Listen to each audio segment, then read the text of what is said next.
Hello again. As you can probably tell from the title, this module is about increasing customer appreciation. Okay, I know the techs and CSRs who are watching may be thinking that it's going to be another lecture on how they can improve customer service. Well, sorry to disappoint you. But this time the focus is on dispatchers. You see, while dispatchers may not have as much customer contact as either technicians or CSRs, the contact they do have can make quite an impact. And of course, many CSRs also do dispatching, so this module is doubly important. Hey, look, lady, like Trixie already told you, ma'am, I mean, all I could say is someone's going to be there before 5 o'clock. No, I can't be more specific. No, I can't come during your lunch hour. Yeah, I mean, hey, we all got to work, but this isn't like making an appointment to get your nails done, you know? Yeah. Well, is someone going to be there to let him in or not? Now, if you were the customer in that scenario, how would you feel about the person you were dealing with? And would you feel like the company they represented appreciated your business? Or would you feel more like they were doing you a favor by offering to take your money? And what if you did end up placing an order for the service call, perhaps out of desperation? How would you feel toward the service technician who showed up to do the work? I know if it were me, I'd be furious at having to take the entire day off from work. And sadly enough, I'd probably vent some of that anger at the poor technician. But what if the dispatcher had been a little more helpful, shown some empathy and interest, put a little more effort into making the service call as convenient as possible? Well, we did our best to shuffle things around, and we were able to pull a technician off another job so someone could get to your house sooner. Yeah.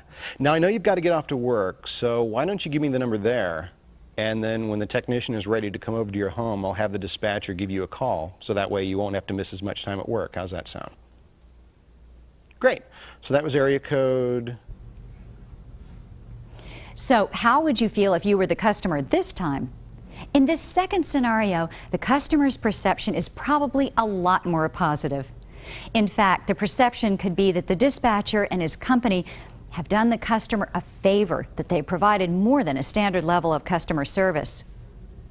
The dispatcher has made an effort to accommodate the customer's needs and clearly communicated that effort to the customer in a polite and caring manner. And in response, it's only natural for the customer to feel somewhat obliged to the service company.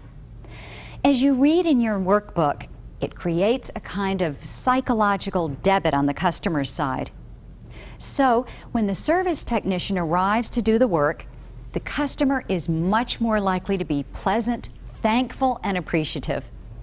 I think every technician in the room will agree when I say that a customer's positive attitude can make a technician's job a lot easier.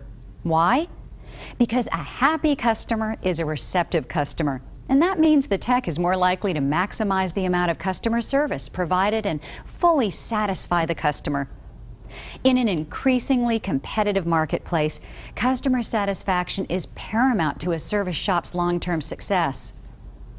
The only problem is that customer expectations of service are increasing over time. In more and more homes, both parents must work in order to make ends meet, and time for doing other things has become more precious. The result is a veritable explosion of fast foods, disposable products, and one-hour services.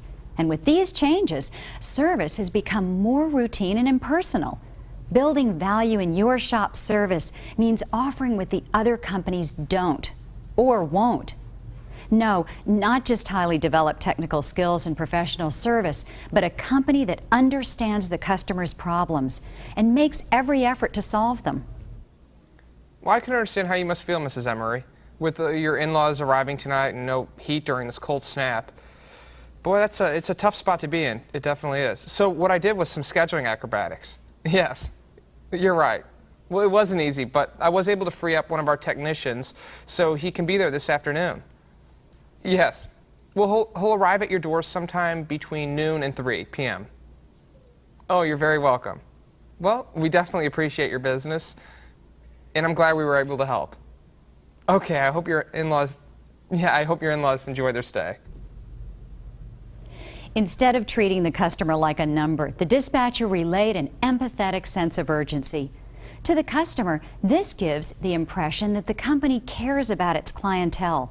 It's not the same old humdrum business as usual routine that so many dispatchers fall into. A good dispatcher can help make a customer feel he or she is the shop's only customer, or, at the very least, the most important customer of the day. And if that's to happen on a regular basis in your shop, there's one other point I'd like to make. At times, what's best for the customer is not always what's most convenient or desirable for the dispatcher. Perhaps the customer needs service earlier or later than was originally booked. Or maybe the call is for a stoppage and the only service technician in the area is the one who complains that you give him the most calls. Whatever the case, it's a fact that there are times when it's easier to simply tell the customer no. And you need someone over there right now. Okay, yeah, let me see what we could do here. Hold on. What? Oh, sink stoppage. A dinner party tonight, huh? Oh, no. Oh, no, sir. Sorry, we can't help you out tonight. Hey, why don't you give us a call back tomorrow? Yeah, maybe we...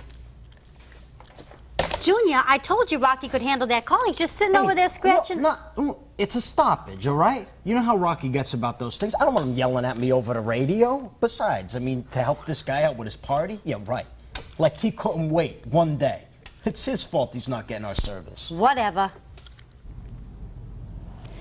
Okay, so nobody likes to get certain kinds of calls. But is that any reason to turn away business when it's slow? I don't think so. The cost of lost opportunities is much greater than you might imagine.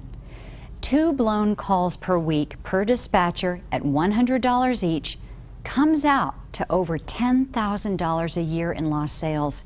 That's a lot of money. So remember, the customer is the reason your shop, our entire industry, exists. And in the battle of who should come first, there's a definite winner. Because if the customer loses, we all lose.